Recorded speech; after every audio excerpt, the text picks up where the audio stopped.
저와 여러분들의 삶의 인생은 무엇을 얻을 것인가의 여정이라고 얘기할 수 있을 것 같습니다. 우리가 아침에 눈을 뜨고 하루를 시작하는 이유도 결국은 무엇을 얻기 위함입니다.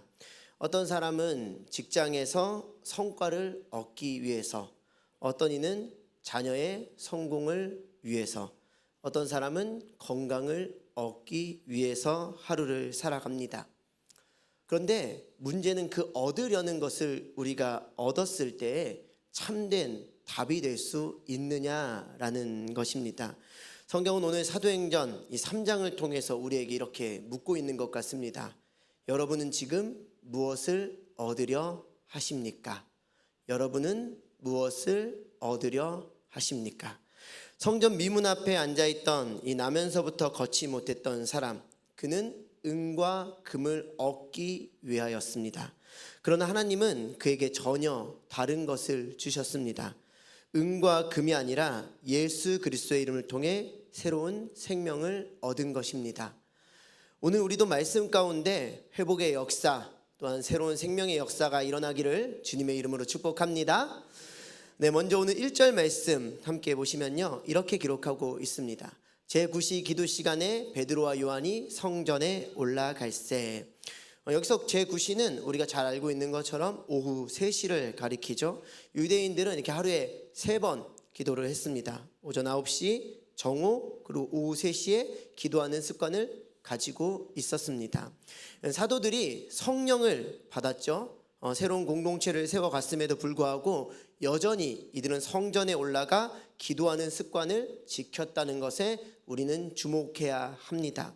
이 성령의 충만과 이 기도의 훈련은 결코 분리되는 것이 아니다라는 것입니다. 성령의 역사 이후에도 교회는 여전히 기도의 공동체여야 하는 것입니다.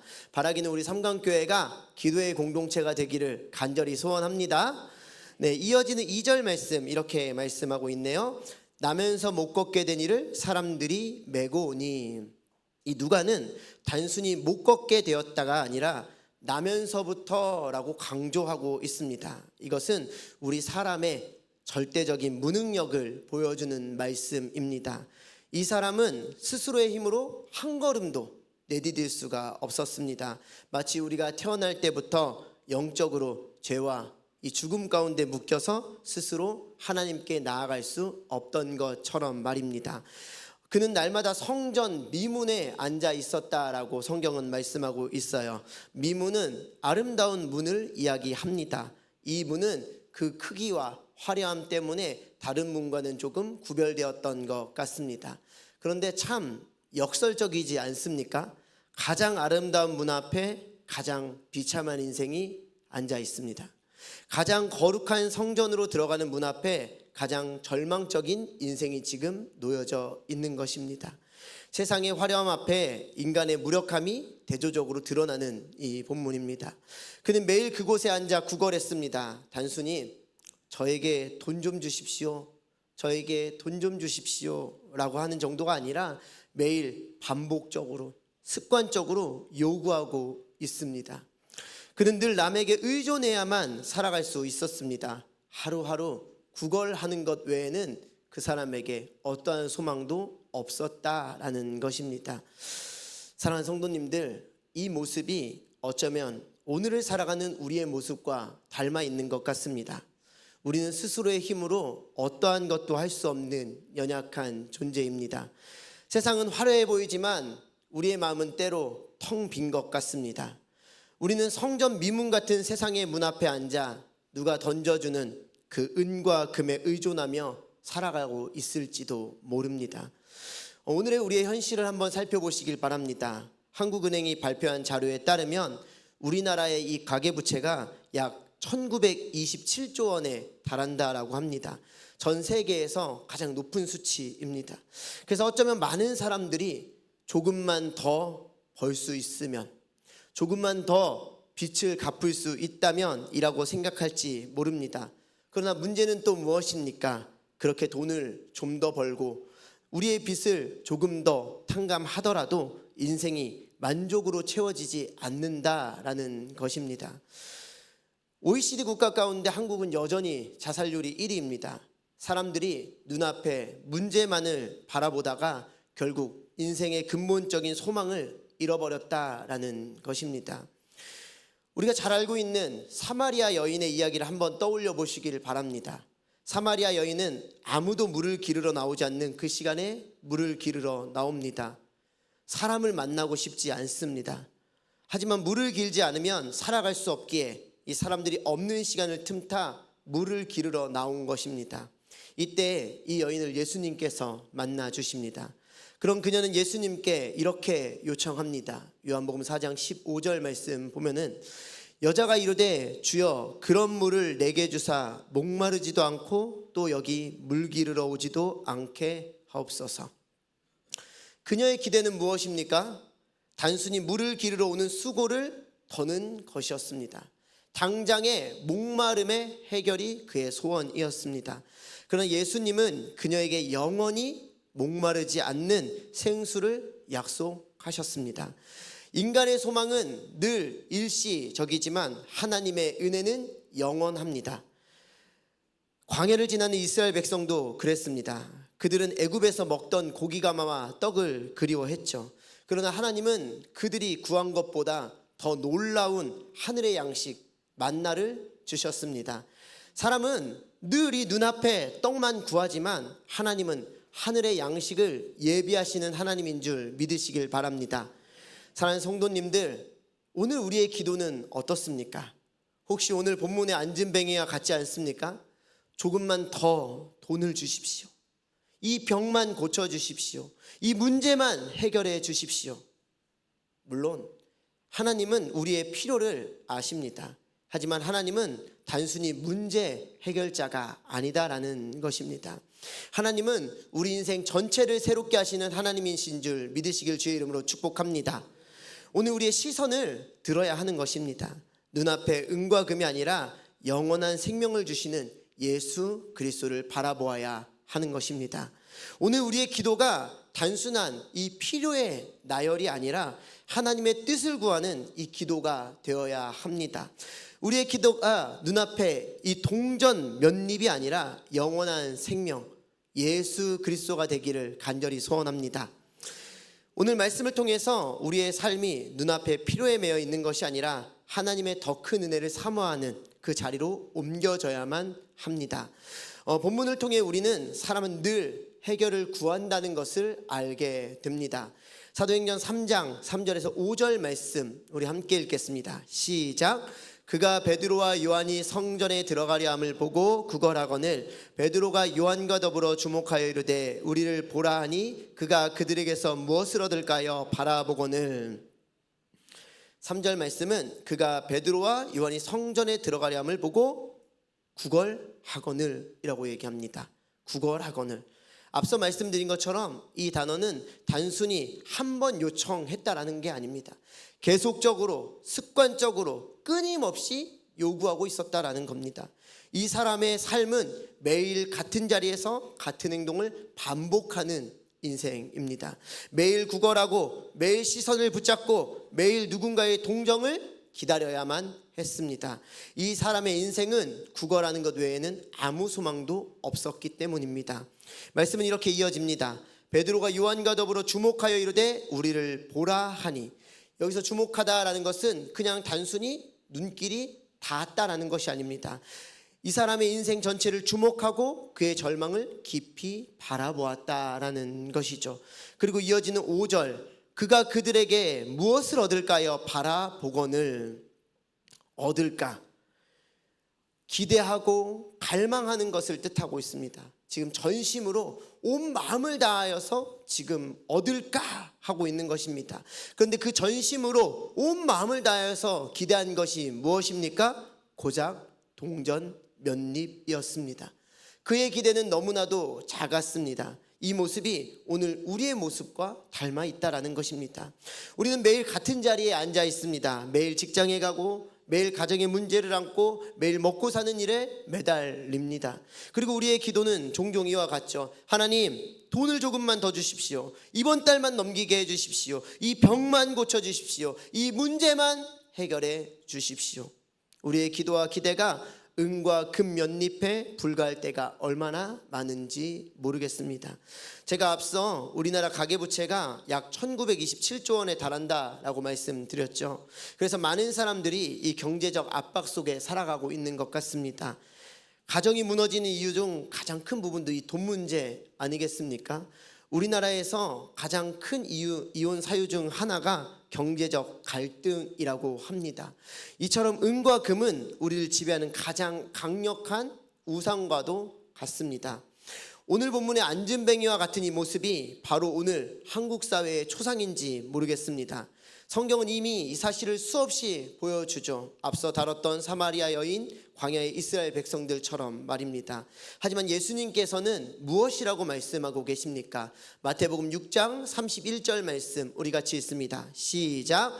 그러므로 염려하여 이르기를 무엇을 먹을까, 무엇을 마실까, 무엇을 입을까 하지 말라.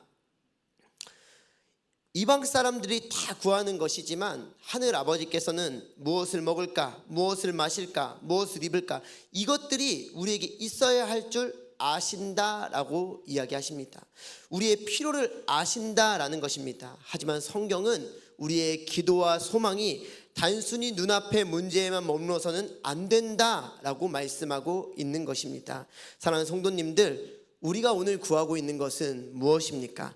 단순히 은과 금과 같은 당장의 문제 해결입니까? 아니면 영원한 생명입니까? 우리의 기도 제목을 한번 돌아보시길 바랍니다. 우리가 기도하는 제목의 대부분이 이 은과 금 수준에 머물러 있다면 우리는 여전히 성전 미문 앞에 앉아있던 안진뱅이와 같을지 모르겠습니다. 하나님은요, 당연히 우리의 필요를 채우실 수 있습니다. 그러나 하나님은 단순히 우리의 문제만을 해결하는데 멈추지 않습니다.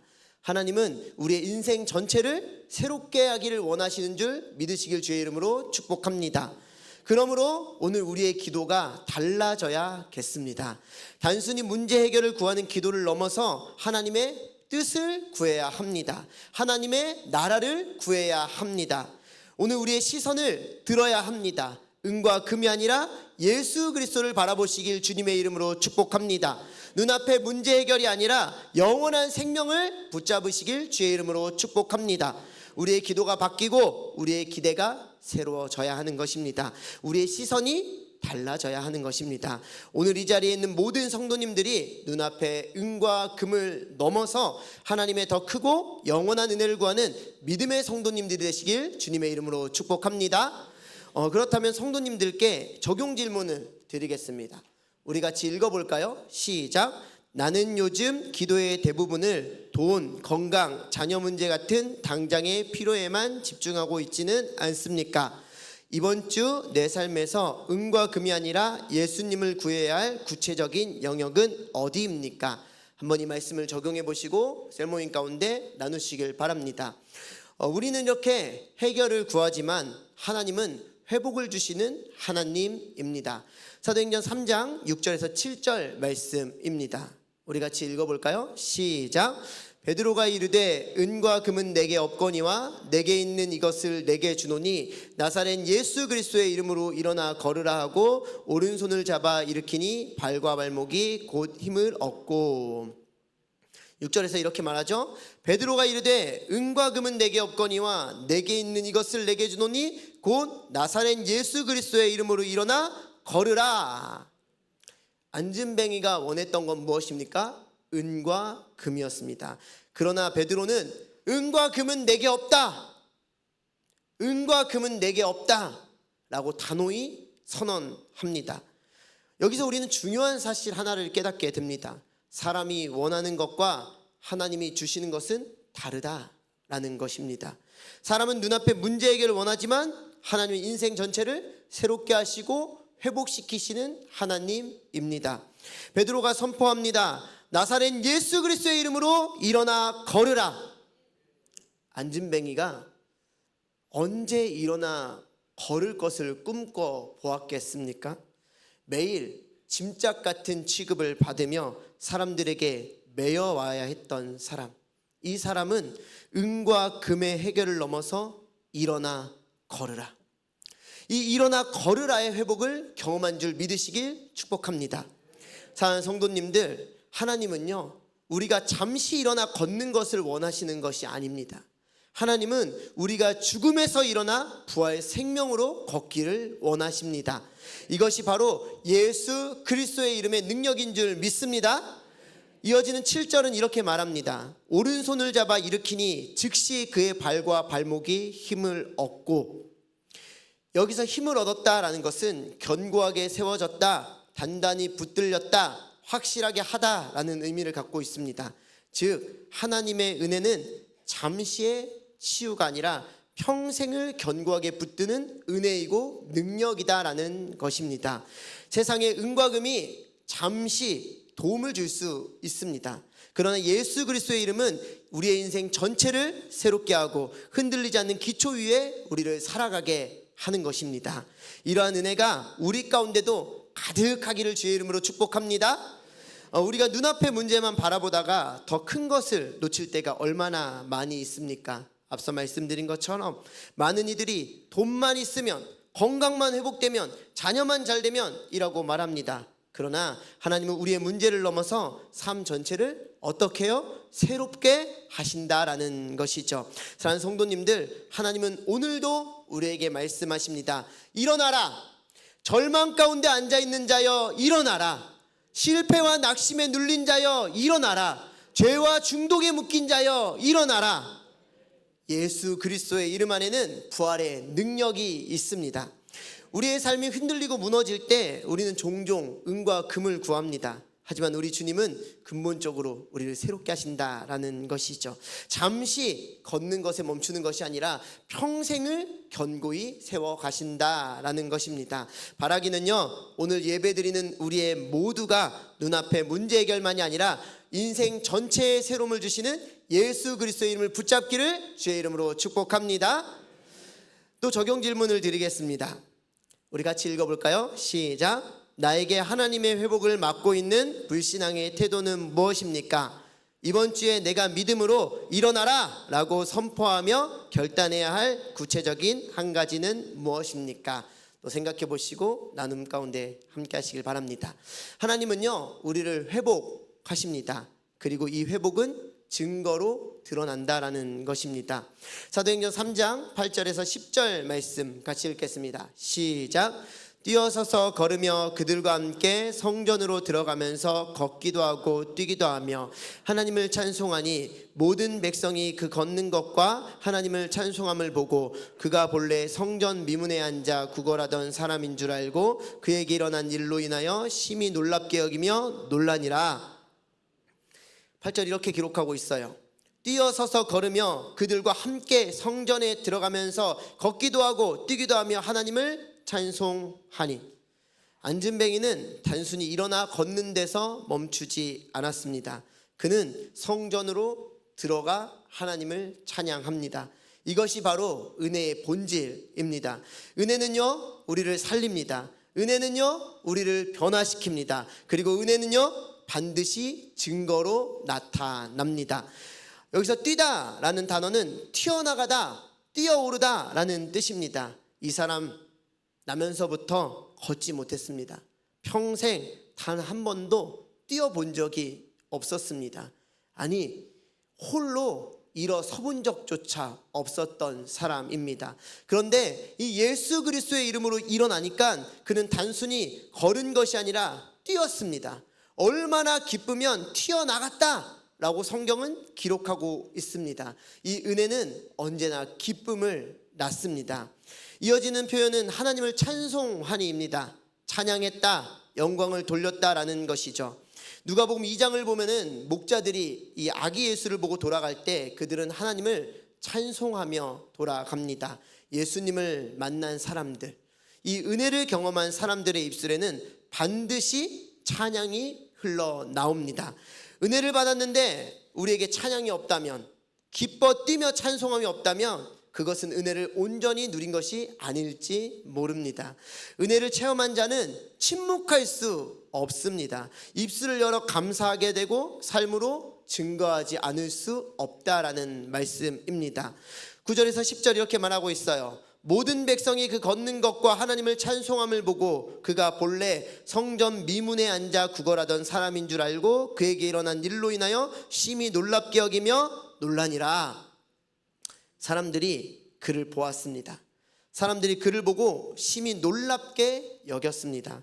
하나님의 은혜는 숨겨지지 않는다라는 말씀입니다. 은혜는 반드시 드러나고 은혜는 반드시 증거되는 줄 믿습니다. 사랑하는 성도님들, 은혜 받은 사람의 삶에는 증거가 있어야 하는 것입니다.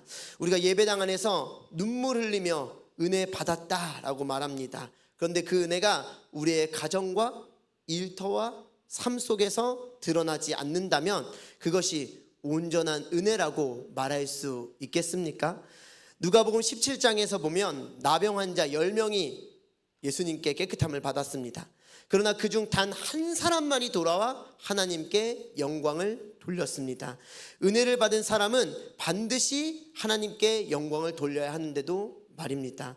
은혜 받은 사람의 입술에는 은혜의 증거가 끊이지 않아야 하는데도 말입니다. 우리 현실은 어떻습니까? 최근 조사에서 한국 개신교인 중 최근 1년간 한 번, 이 최근 1년간 하루도 아니고 일주일도 아니고 1년 동안 단 한 번 예수님 믿으세요, 그냥 우리의 입술을 열어서 예수님 믿으세요 이 한마디 하면서 전도를 해봤다라는 사람이 개신교인 중에 절반도 안 된다라는 것입니다. 지난주가 아니라 지난달이 아니라 1년 내내 단 한 번도 예수님을 믿으세요라는 말을 하지 않고 살아간다라는 것이죠. 사랑하는 성도님들, 우리가 은혜를 받는 데만 그치지 않고 삶으로, 말로, 행동으로 증거해야 하는 것입니다. 은혜를 받고 가정 가운데 증거하면 가정이 변화되는 줄 믿습니다.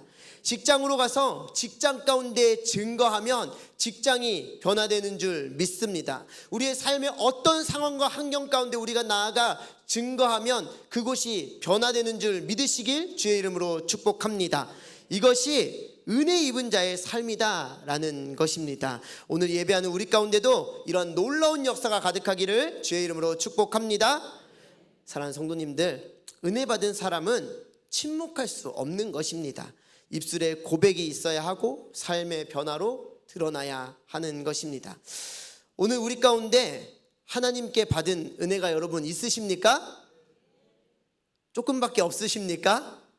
사실 우리가 받은 은혜는 놀랍게 많습니다.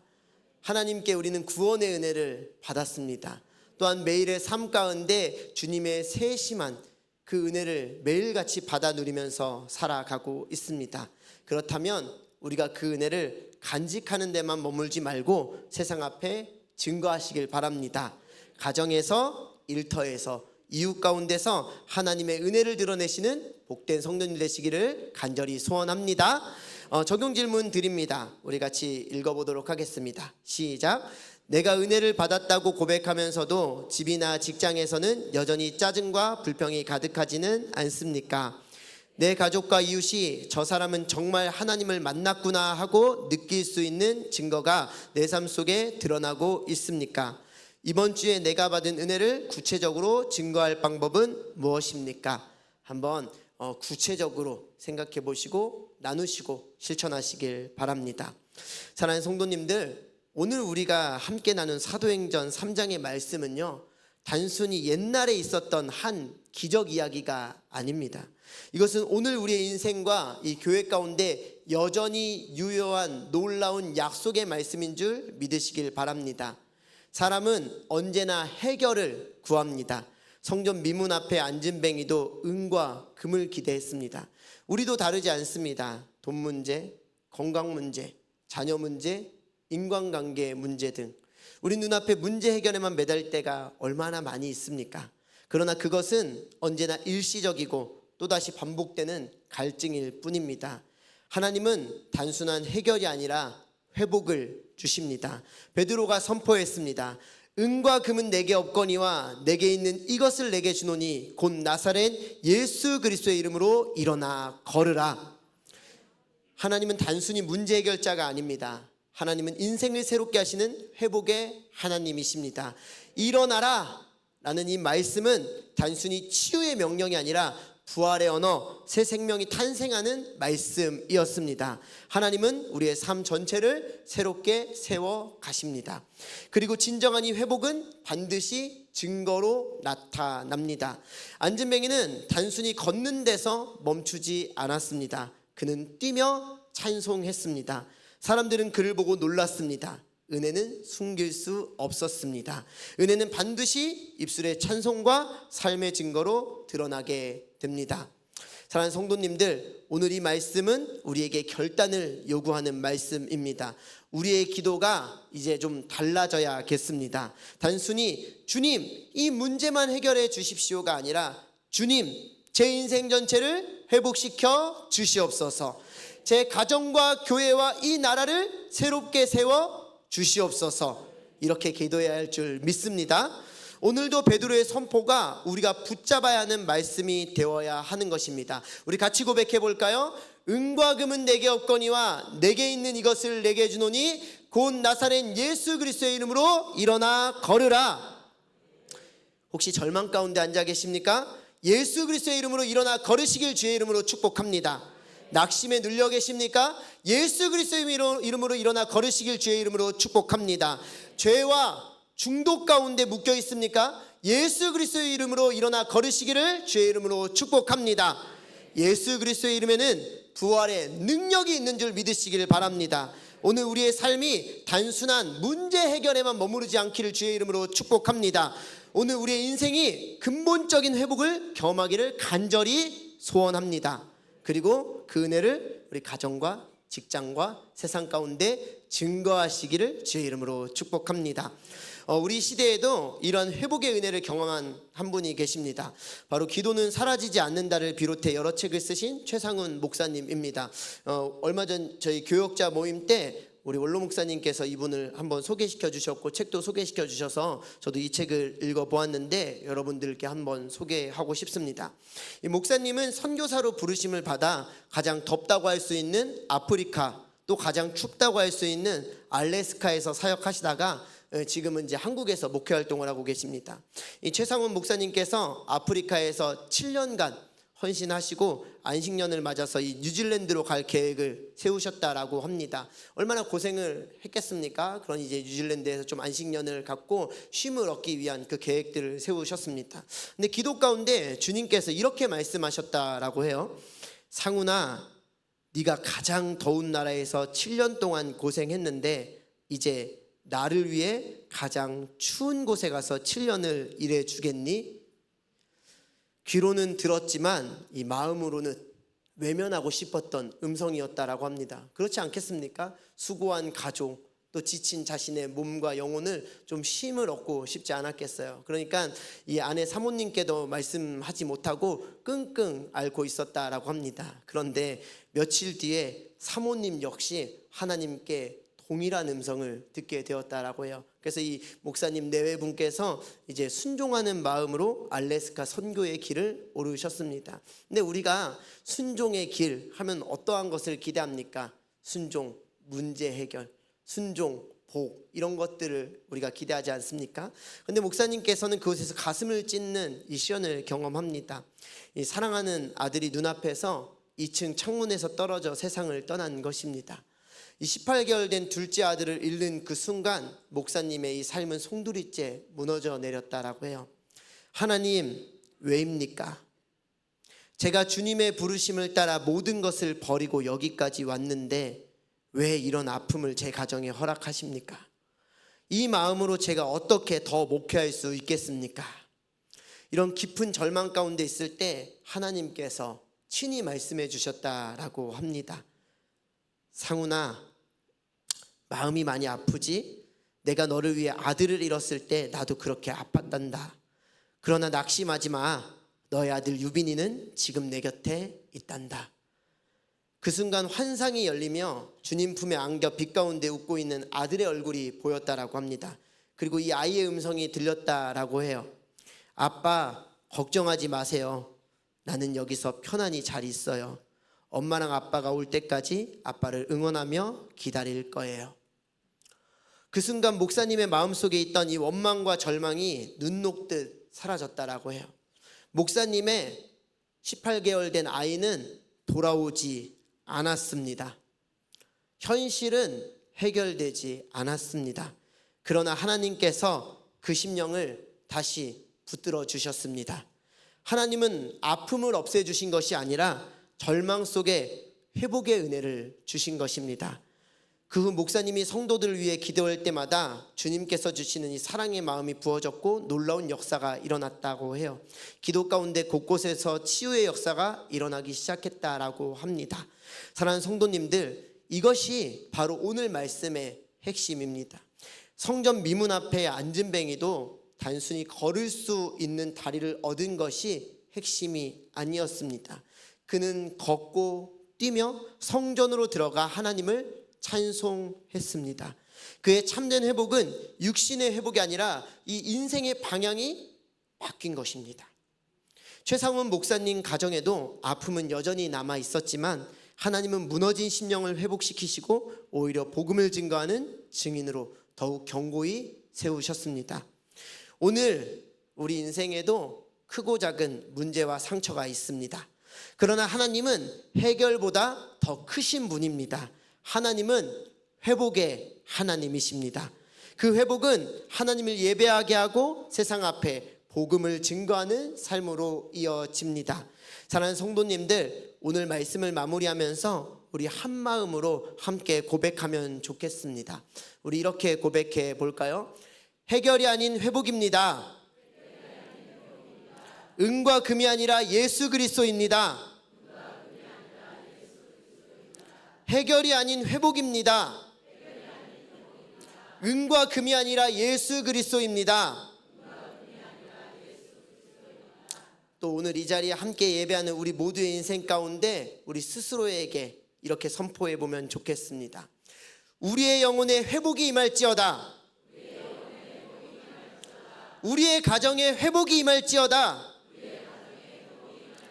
우리의 상처와 눈물에 회복이 임할지어다. 할렐루야. 은과 금 몇 잎이 아니라 이 예수 그리스도의 이름이 우리 인생의 회답이 될 줄 믿습니다. 잠시의 해결이 아니라 영원한 회복이 우리의 삶에 반드시 일어날 줄 믿습니다. 오늘 이 말씀을 붙들고 이 무너진 자리에서 일어나셔서 하나님을 찬양하는 인생, 복음을 증거하는 인생, 귀하고 복된 인생이 되시기를 주님의 이름으로 간절히 축복합니다. 축복합니다. 기도하시겠습니다.